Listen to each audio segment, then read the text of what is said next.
and gentlemen, you're welcome to the Midday Bilingual News. La Fleur signée, bon après-midi. Good afternoon, Glory Mala. 12 heures passées de quelques minutes, madame, monsieur, bon après-midi, bienvenue au journal bilingue sur Équinoxe Télévision. À la une, au quartier Nkola 3, dans l'arrondissement de Nkola Famba à Yaoundé, une fille de 17 ans a été assassinée et enterrée derrière le domicile familial. Si les circonstances du drame restent à établir, les soupçons se portent sur l'oncle qui aurait profité de l'absence des parents pour passer à l'acte. Les détails dans ce reportage de Marcelin Gansop et Emmanuel Job. Derrière la concession du couple Kwanga, la terre se referme douloureusement sur leur fille, la nommée Kwanga Valérie, âgée de 18 ans. Le papa, officier de l'armée camerounaise, est sans voix, devant les restes de son premier enfant. Quelle part? J'ai fait ma part. La personne qui t'a tué va te suivre. Porté disparu il y a environ 2 semaines, à l'absence de ses parents, partis pour une dot à Abomban. Les restes de l'adolescente sont exhumés ce jeudi à mi-journée, derrière le domicile familial, 6 au bloc 7, du village Nkolo 3, dans l'arrondissement de Nkola Famba. Selon les constats faits par le médecin légiste, son décès suivi de son inhumation remonte à une bonne dizaine de jours. Elle n'est pas partie à la dite dot parce que comme elle a eu le bac, elle préparait les concours officiels. C'est ainsi qu'elle est restée donc avec son oncle. Il est ici depuis 2 ans, venu fréquenter chez sa grande sœur qui s'occupe de lui, avec son mari, le lieutenant Kwanga. Les premiers soupçons sont portés sur Gianni, l'oncle maternel de la victime, tout juste âgé de 17 ans. C'est lui qui est resté avec elle, à l'absence des parents. Samedi, quand la mère veut causer avec sa fille, le numéro ne passe plus. Elle insiste, ça ne passe pas. Elle appelle la voisine d'en face pour lui dire « Je ne parviens pas à joindre ma fille ». La voisine dit « On l'a vue hier. Je vais quand même la joindre si elle est à la maison ». Quand elle arrive, c'est le jeune oncle qui répond qu'elle n'est pas là. Elle est sortie depuis, elle n'est pas rentrée. C'est ainsi que le téléphone ne passait plus. Un faisceau d'indices et de comportements laisse penser qu'il pourrait avoir des choses à se reprocher, malgré le sang-froid qu'il a affiché ces derniers temps. Et quand ils arrivent, ils passent la nuit. Le mercredi, il décide qu'il rentre avec son père. Parce que son père vit à Douala. Son père donc le porte pour rentrer à Douala. Ils assistent donc au mariage proprement dit, la cérémonie d'état civil. Du mariage dont ils étaient à la dot. Quand ils se séparent le lendemain, lui il remonte à Yaoundé. Son épouse reste. Elle s'en va rendre visite à son père, qui faisait 40 de fièvre et qui était sous perfusion. Quand elle arrive, sa première surprise, c'est de découvrir que son petit frère porte les habits de sa fille. Elle lui dit « Enlève ça et tu me remets ». Titulaire d'un baccalauréat C, Valérie Kwanga regagne la terre de ses ancêtres, de la manière la plus horrible qu'il soit. Son rêve d'intégrer une grande école de formation a été brisé par la méchanceté humaine, dans des circonstances que les enquêteurs vont s'atteler à élucider. Comme il a la conjonctivite, il veut laver le visage, il sent les odeurs. Il dit, mais qu'est-ce qu'il sent ici? Les enfants lui répondent que, tonton avait dit qu'il a tué le chat avec la hache, il l'a jeté derrière là-bas. Cela, il dit que ça, c'est pas l'odeur d'un chat. Les enfants donc maintenant se mettent à fouiller et découvrent une partie du corps, dans la rotule du pied. Parce que quand ils sont venus le mardi, ils ont trouvé qu'il avait défriché un espace à l'arrière de la maison. Donc voilà comment est-ce que l'endroit où il a mis les herbes et tout, c'est là où on a découvert que le corps de sa nièce y était. Lorsque nous quittions les lieux, le principal suspect qui venait de regagner Douala était en route pour Yaoundé, en compagnie de ses parents. Son exploitation permettra peut-être de démêler les chevaux de ce énième crime crapuleux qui vient rallonger la liste des femmes tuées ces derniers jours dans plusieurs villes du pays. Dans la suite du journal, à moins de 2 semaines de la rentrée scolaire, le ministre de la Défense, Joseph Betty Assomo, appelle à plus de vigilance. Vigilance d'abord sur les routes et ensuite face aux risques qui pourraient menacer les élèves et les familles. Les détails dans ce reportage de Gizogo.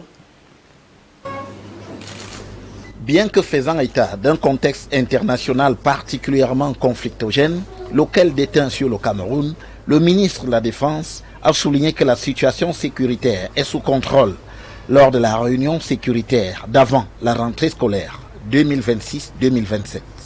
Dans le détail, les faits laissent néanmoins voir quelques préoccupations, comme dans l'extrême nord. Sont encore signalés ça et là des incursions de prédation, des éléments terroristes de Boko Haram à la recherche de pitance, notamment dans les départements du Logo-Nechari, du Mayo-Tsanaga et du Mayo-Sava. Nos forces de sécurité et de défense y demeurent à pied d'œuvre. Quant au nord-ouest et au sud-ouest, le ministre de la Défense a relevé une reprise des activités. L'embellie sécuritaire continue à se consolider progressivement, comme en témoigne la reprise considérable des activités socio-économiques.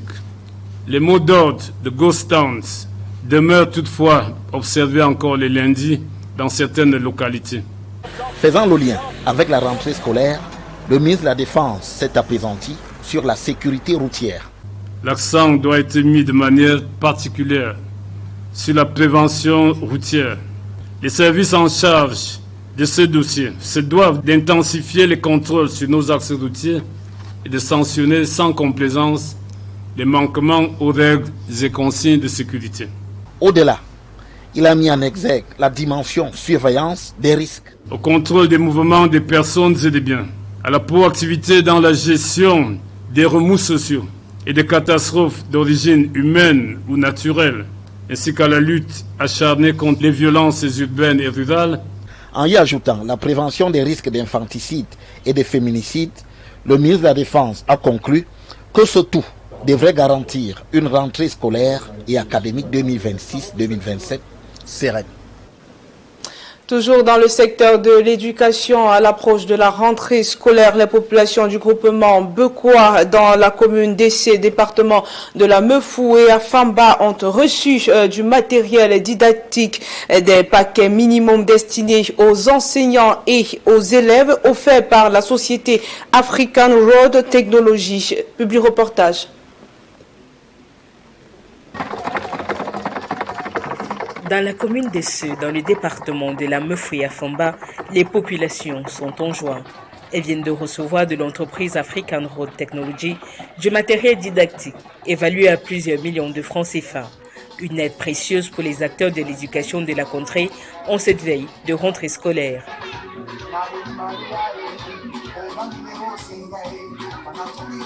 Nous sommes fiers pour cela, parce que d'habitude, à la rentrée, surtout le premier jour, la première semaine, nous n'avons pas de matériel. Je suis fière du cadeau parce que ça va m'aider dans ma classe que je suis en 5e. Ça va vraiment m'aider parce que je n'avais pas. Je suis contente d'avoir reçu les cadeaux de M. Ronald.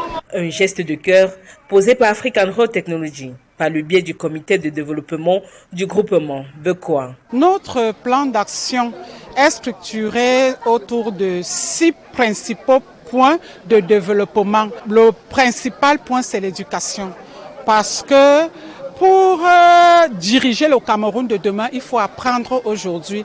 Et African Road Technology l'a compris et nous accompagne dans ce sens. Des actions saluées à leur juste valeur par les autorités traditionnelles de la localité. Depuis pratiquement 4-3 ans aujourd'hui, il y a règlement un paquet minimum pour tous les enfants du groupement Bekoua. Allez dire à M. Ronald, merci beaucoup. Je suis un chef de groupement heureux, très heureux. Pour la société African Road Technology, ce volet social de son action est d'une grande importance, notamment grâce à l'impact qu'il a sur le développement des zones rurales.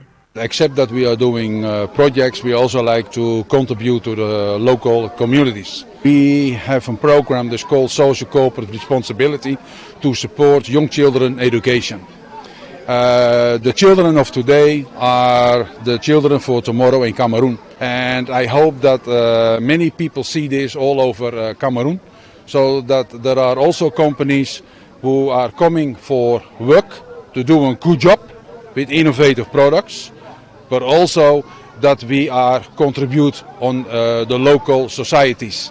Spécialisée dans la stabilisation des sols grâce à des produits innovants, African Road Technology est une entreprise qui depuis plus de 4 ans se positionne comme un acteur incontournable de ce secteur au Cameroun.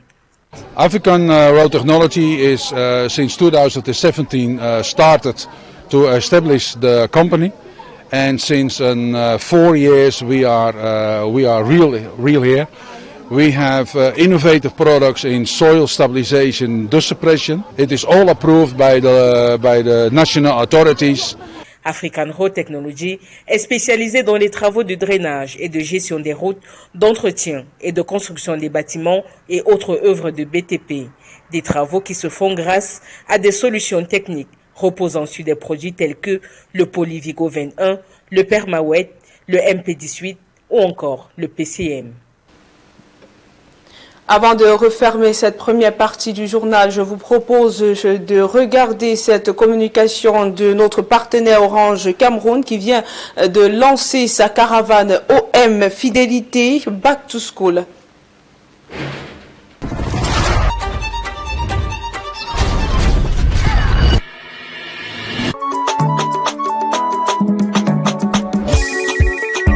Allô? Allô? Tu as reçu ton cadeau? Oui, babe, j'ai bien reçu, merci. Yayato!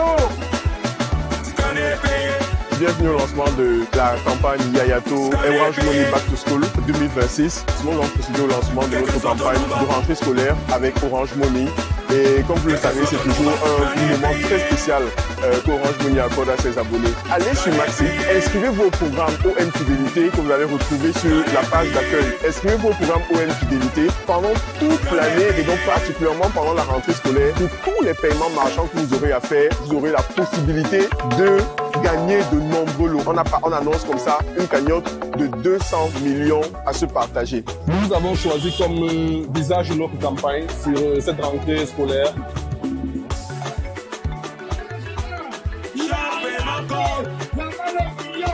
Je ne sais pas quoi dire, mais le mot me marque. Que le Seigneur vous bénisse davantage et que les campagnes.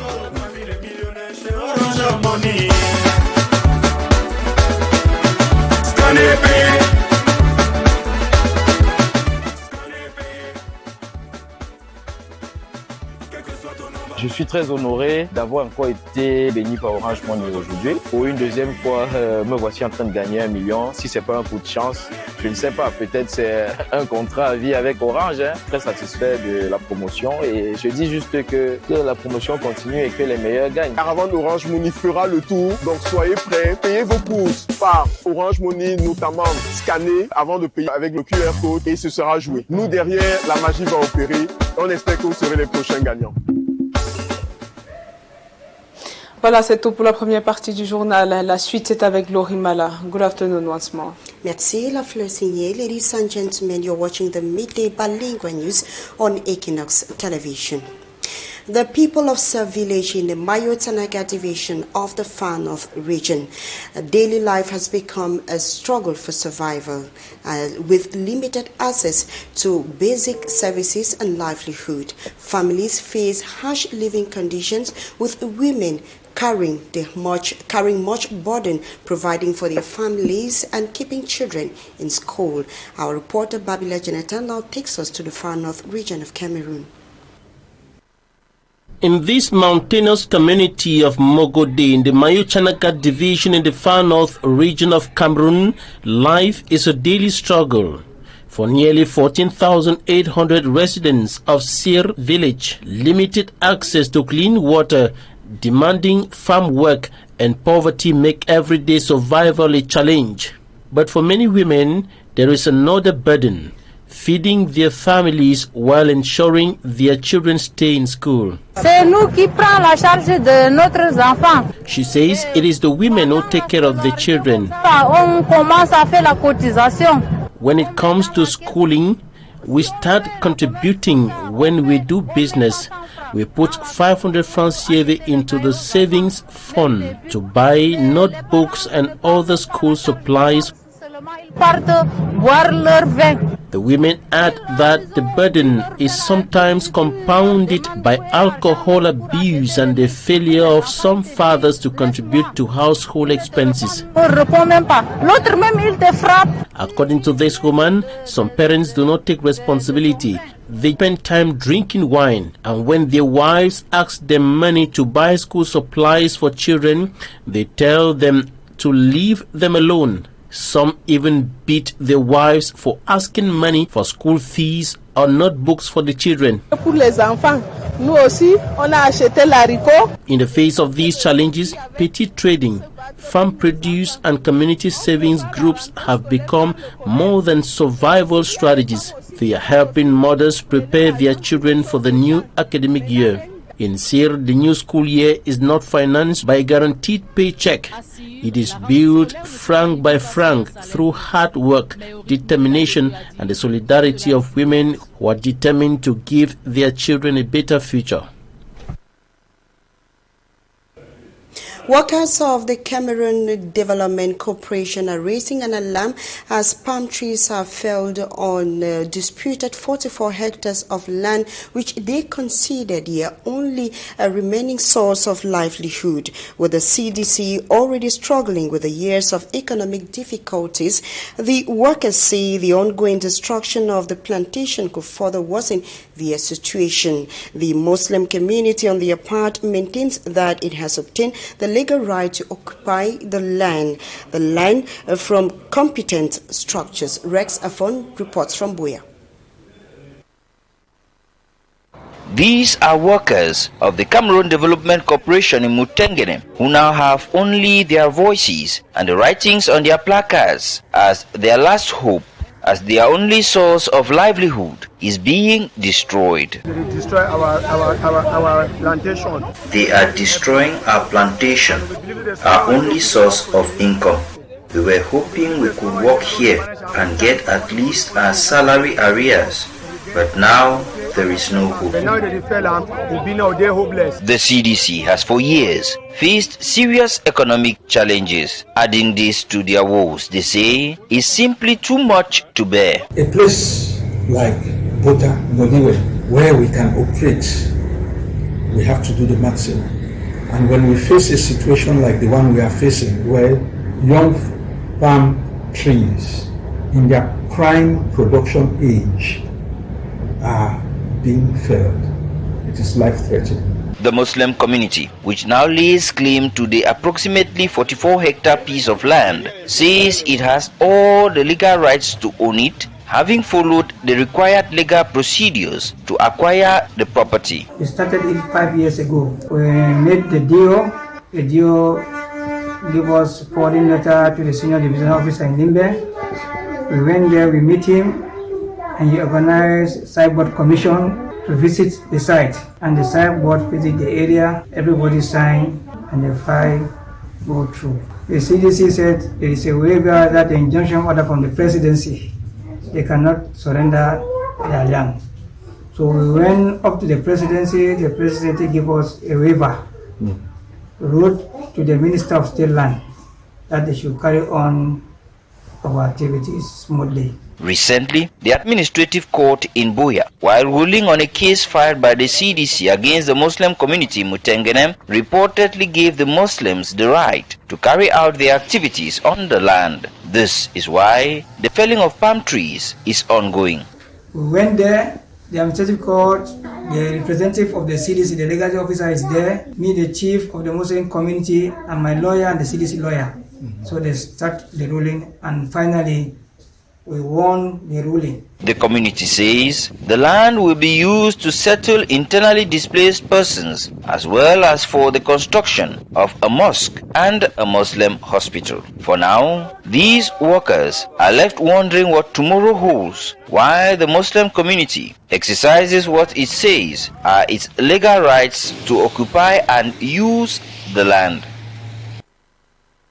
From Mutengene in the southwest region, we now take you to the town of Bamenda in the northwest region, where the road along the hospital roundabout is in a deplorable state. Whenever it rains, flood waters engulf the area, raising fears of disease and disrupting businesses. Residents blame the situation on blocked drainage system, which they say was caused by road maintenance in the preparation of the Pope visit in the region. Bustela reports from Bamenda.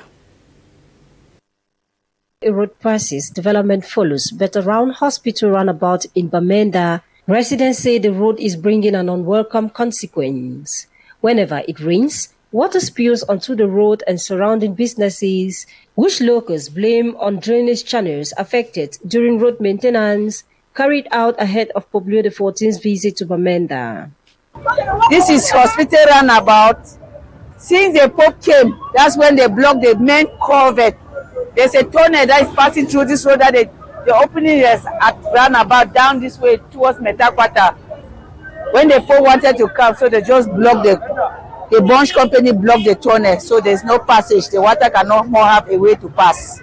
Beyond the inconvenience, stagnant and dirty water is raising fears of waterborne diseases, especially among people living and working around the area. There's one bacteria that people call it locally, that red food. That's the thing that scares me more. This is for self-protection. If you don't wear the rainbow, you develop bacteria from this water because it carries dirt from everywhere.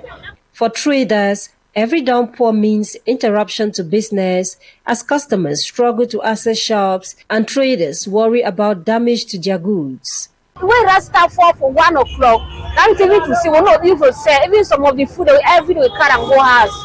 And with the loss we are marketing them every day, when we end up for. The inhabitants are now calling for the gutters to be cleared and the drainage system restored, saying development should make their lives easier, not leave them counting the cost every time it rains. Uninhaled viral hepatitis continue to pose a significant public health challenge in Cameroon, with hepatitis B and C putting millions at risk and for a long-term liver damage, as health experts call for greater awareness, preventive and access to treatment. A symposium in Douala is seeking to break down the barriers standing in the way of hepatitis elimination in the country. Immaculate Fogwe tells us more.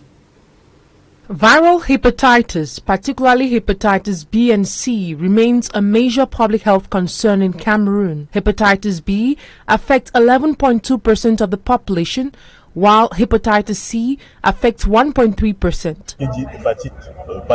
Hepatitis is an inflammation of the liver, often caused by viral infections. Among the different types, hepatitis B and C are of particular concern because they can persist for years, causing chronic liver damage and potentially progressing to serious complications such as cirrhosis. Viral hepatitis continues to pose a significant health challenge in Cameroon. Health specialists say the situation is also compounded by some patients turning to non-conventional medicines instead of seeking appropriate medical care.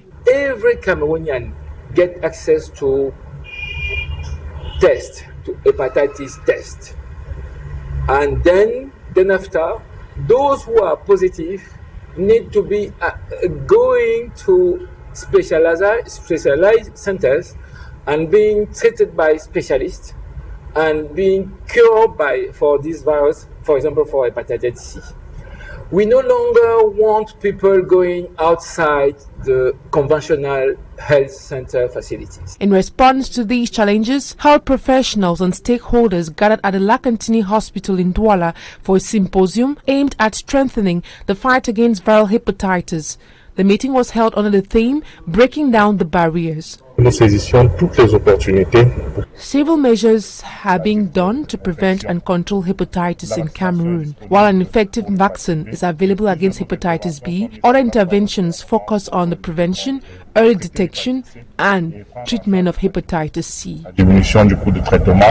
Screening remains crucial for the entire population, but it is particularly important for pregnant women. When a pregnant woman tests positive, timely and appropriate care must be provided during pregnancy to reduce the risk of transmitting the virus to her baby.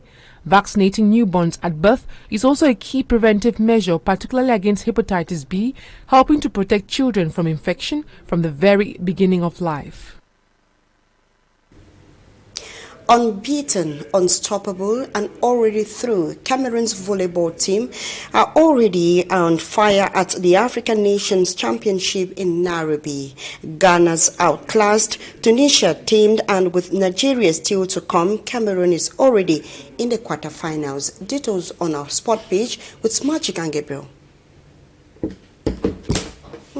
Starts at the 2026 Women's African Nations Championship in Nairobi, Kenya. The volleyball Lionesses have won their opening two matches in emphatic fashion, both in straight sets. In their opening game, Cameroon dominated Ghana, winning 3-0 with set scores of 25-16, 25-20 and 25-14.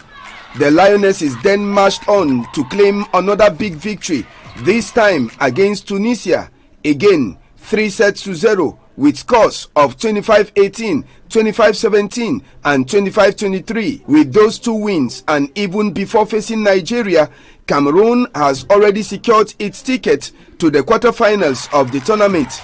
Leading the charge is star opposite hitter Estelle Adiana, who has been in outstanding form. Cameroon is lodged in Pool C, where the stakes are high. The top finishers will qualify for the FIVP Volleyball World Cup and take a crucial step on the pathway to Olympic qualification. The Lionesses are roaring, and Kenya is taking notice.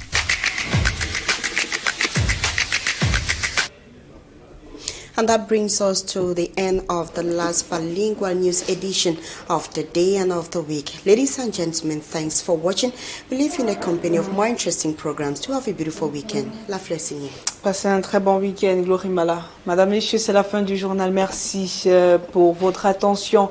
Merci également et surtout à l'équipe en régie. Restez chez Équinoxe Télévision. Les programmes se poursuivent et nous vous souhaitons de passer un agréable week-end.